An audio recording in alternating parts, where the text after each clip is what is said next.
Hello, sports fans. Jim Coyle with Indiana Sports Beat Radio. Thank you for stopping by our YouTube channel. Make sure to hit the subscribe and notifications toggle so you never miss a thing. All of our content up here every day. Looking forward to it. Thank you, and we'll see you on the radio. Welcome to Indiana Sports Beat Radio, brought to you by the Hard Truth Distilling Company in Brown County, Indiana. So for the thousands in attendance and the millions watching around the world, it's time! 3 on the way. Oh! It went in! It went in! And Indiana wins the ball game! Know your role and shut your mouth, you jabroni! Float game for the win! Ayler's gone. Come on, touchdown, Indy! Woo! America! They got a football team now! It's pretty simple. I win. Google me. You know that I'm the cream of the crop. Now, from the Hard Truth Studios, here's Jim Coyle. Welcome back. Indiana Sports Beat Radio coming to you on this Friday. And I hope you are ready for the weekend. I know Todd Leary is. Welcome aboard, sir. How are you? I'm good. I'm ready to get through another week. Next Friday, we'll be super excited. Oh, absolutely, man. I'm enjoying this weekend because it's kind of calm, even though they had to stick a freaking basketball game at 8 o'clock on a Friday night. I'd like to kick whoever scheduled these games right in the kneecaps. I mean, who in the hell? There was complaints about, the attendance was not great Monday night. It was a 6:30 game. And I'm like, why are they scheduling these games like this? Who are they? Is this just for TV? Yes, is the easy answer to that is yes. I mean, this is what's interesting to me. If you went back over the years, even like when I played and we had successful teams that always made the tournament and made deep runs and all that, games like that, there were empty seats. I noticed it. I obviously, when you look around the arena, when you come out to warm up, especially, it's super empty because people aren't there that early, and there's always empty seats. Maybe there was a few more than normal. The weather was crap. Oh yeah, it was not a great combination of things. Nope. for certain. But tonight they head west, and they play a game that I've said many times that you won't call it this, but I'm going to. That it's I hate to use the term, but it's a must win. But it must win because these opportunities are going to be few and far between on the road in the Big Ten this year, with all of the minefields or the landmines that are out there, that you cannot stub your toe on one that you're not supposed to stub your toe on. That's why I call this a must win. They can't let this kind of a game get away from them. They've got to get these wins under their belt. Yeah, I mean, I hear you. I don't. Yes, disagree. It's okay. I mean, this time of year, it's really hard to say a game is a must win because so many different things will shake out. Like there are some other games.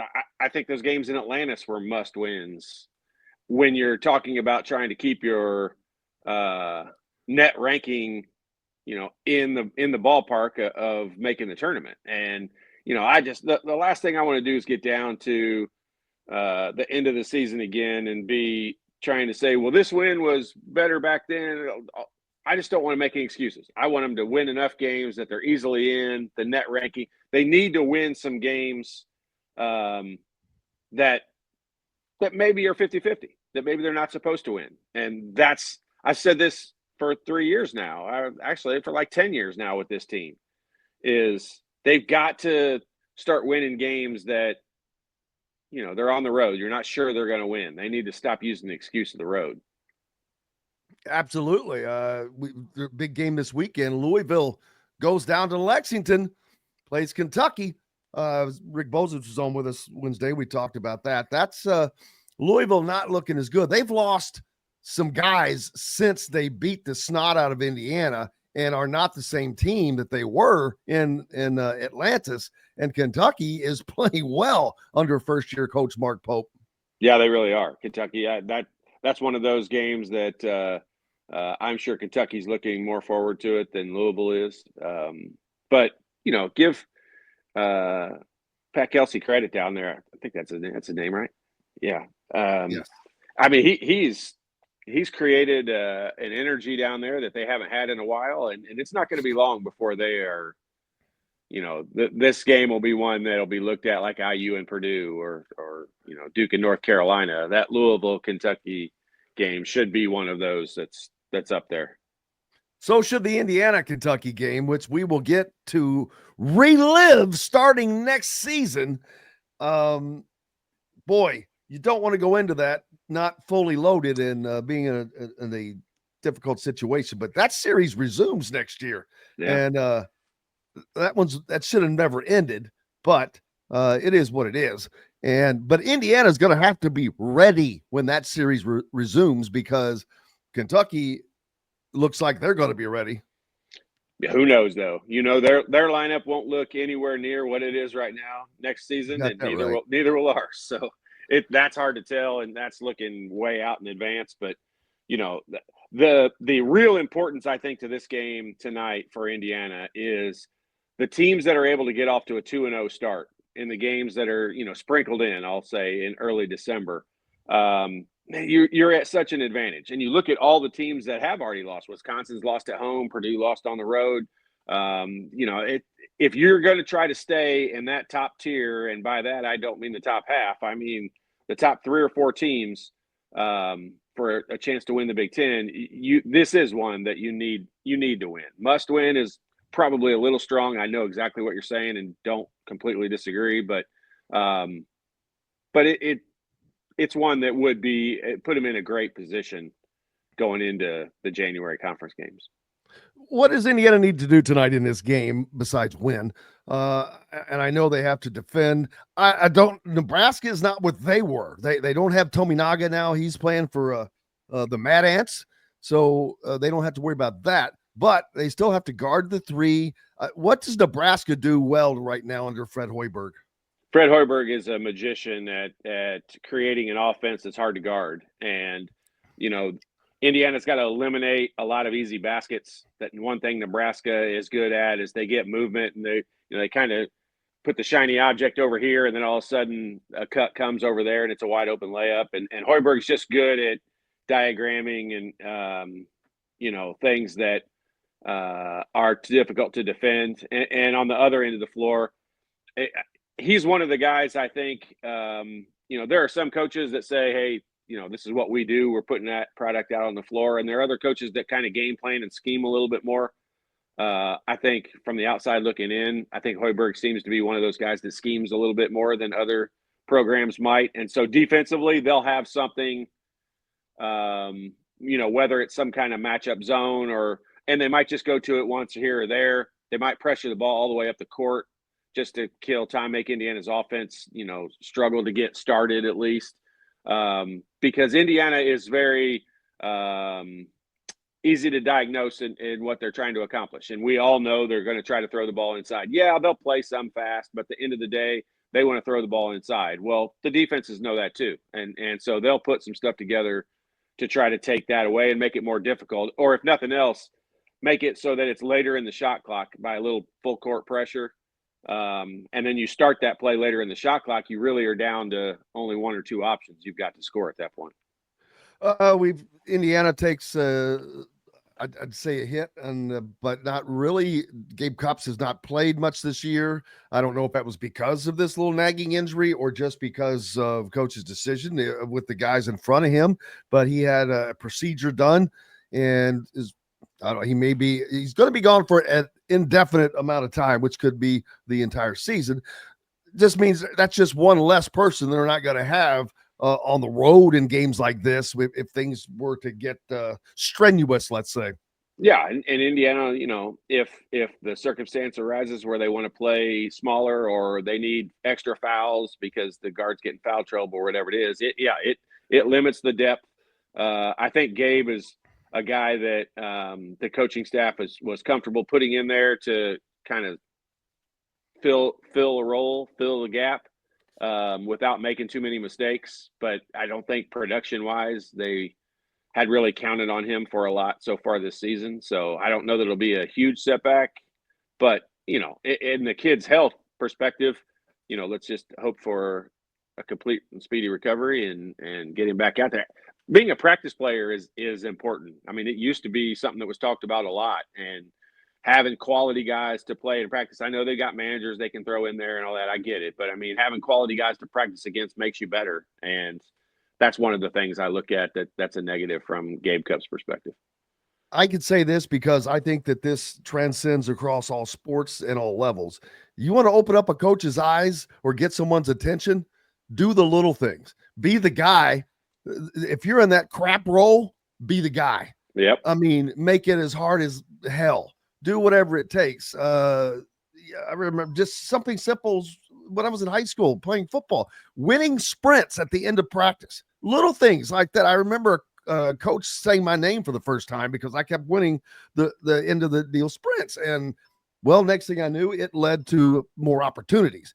Sure. But you have to get the attention of somebody by those roles that you're talking about. They're important for a number of reasons, but for your own self-promotion, I hate to say it like that, but that's the end of that's the long and the short of it. Yeah, it is. And it's the first thing that goes through most fans' mine including, is when a situation like this with an injury is, I mean, he's really not playing that much. They're not going to lose that much production.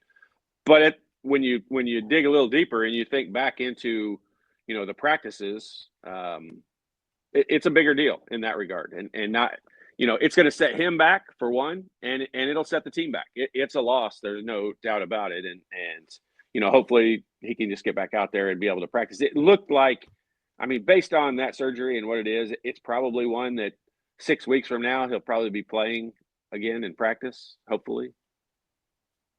Yeah, we'll see. But it's once you see that, they're playing with these guys, that's not the point. You still have to have everything at your disposal, right? Because these seasons get long.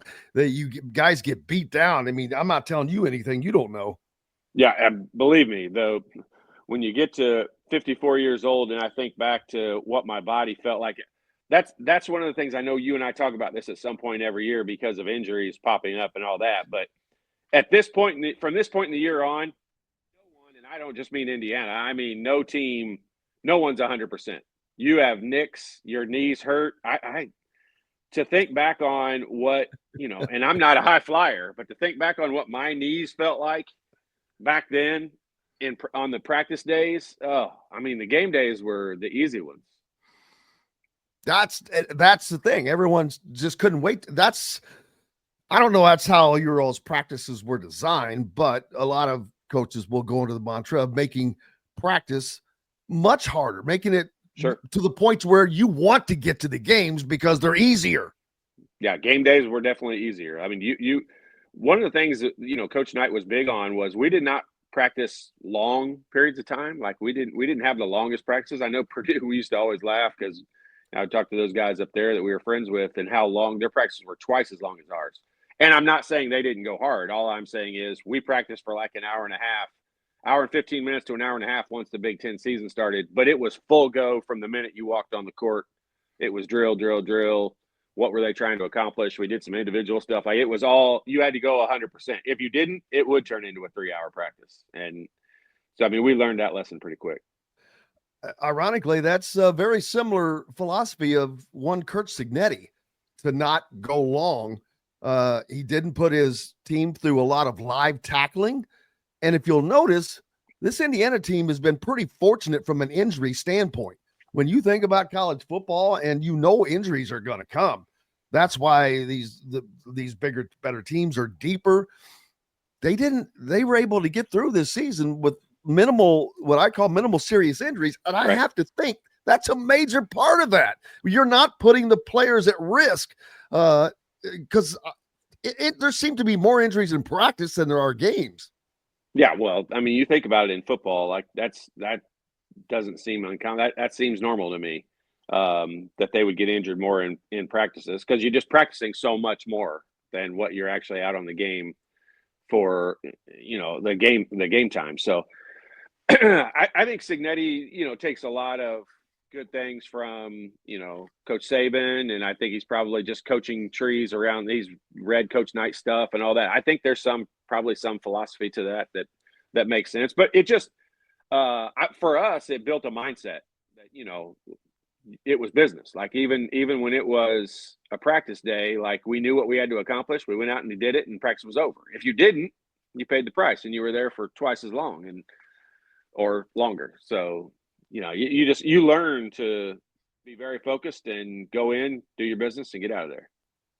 What is the game plan for Indiana tonight in Lincoln? Would you think?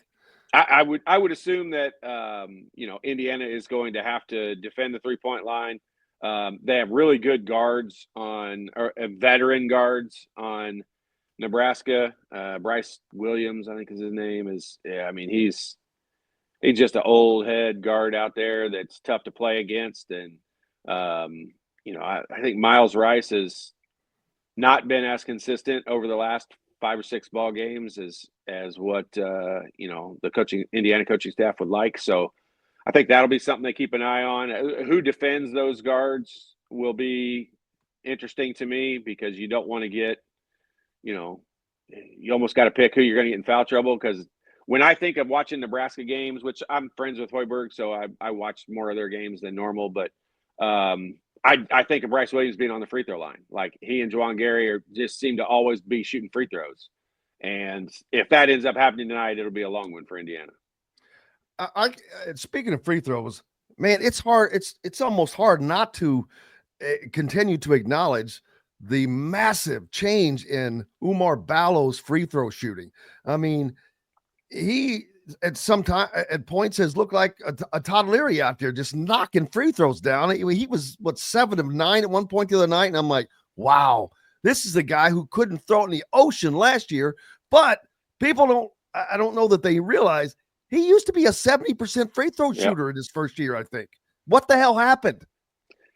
They said, I don't know that this is true. I'm going off of what I heard on the broadcast, but they said that he shot left-handed first couple of years and then went to right-handed last year. Well, they switched him. Oh, okay. More than a year or so ago. It was either 1 or 2 years he went to right-handed, and then now he's back to left-handed. And I will tell you, that might sound like a crazy stretch, but I've seen that, in working with kids. There are kids. I have a son that shoots basketball left-handed and plays golf right-handed, and writes with a pen right-handed, but throws a baseball left-handed. Like, sometimes you're almost undetermined as to what is more comfortable for a kid. And when Max, my oldest son, was playing baseball and would pitch left-handed, so I got him left-handed golf clubs to start out with, and it looked like I was trying to make a right-handed guy swing left-handed. And then I got him right-handed ones, and he swung totally normal, but he is technically sports athletically left-handed. So yeah, it can be strange in that regard. I think, with Ballo, the one thing that I would like to see them do, left-handed is fine, but they need to work on his feet and his hips and his shoulders and the angle that they are at a little bit. He's too square right now. And I mean, I could easily help him improve his free throw shooting pretty quickly. But you got to give him credit. Last year he was horrendous, and this year he's showing signs of being much better. And big men it's weird. They're either good or they're horrible, it seems like. I guess part of it is the angle is different. They're not used to shooting. Size of your hands. Think about, like I'll say this: it's easier to shoot a basketball from the free throw line than it is a tennis ball. Okay, and so I'm not saying the ball is the size of a tennis ball, but it's closer to the size of a tennis ball than it is to my hand. So just like a softball in some of those guys' hands. It is, and so there's some of that to it. A lot of it is just touch. Like, there's a lot of guards who are shorter that just, you can tell they don't have touch. They don't. they don't have shooting touch. I mean, it's just, I don't know if it's something you're born with or you kind of develop it over stuff that you do, but you know, like guys who are coordinated and good at most ball sports, I would say, you know, baseball, basketball, football, and all that, like they seem to have better touch, especially lefties. So, yeah, Brian said it seemed like a grapefruit for Ballo. That could be his breakfast. Hey, Todd Leary is with us here on this he doesn't Friday. look like he eats grapefruit. He doesn't look like he eats grapefruit for breakfast. No, he doesn't. He looks like he eats the grapefruit trees, maybe. Yeah, exactly. Hello, sports fans. Jim Coyle with Indiana Sports Beat Radio. Thank you for stopping by our YouTube channel. Make sure to hit the subscribe and notifications toggle so you never miss a thing. All of our content up here every day. Looking forward to it. Thank you, and we'll see you on the radio.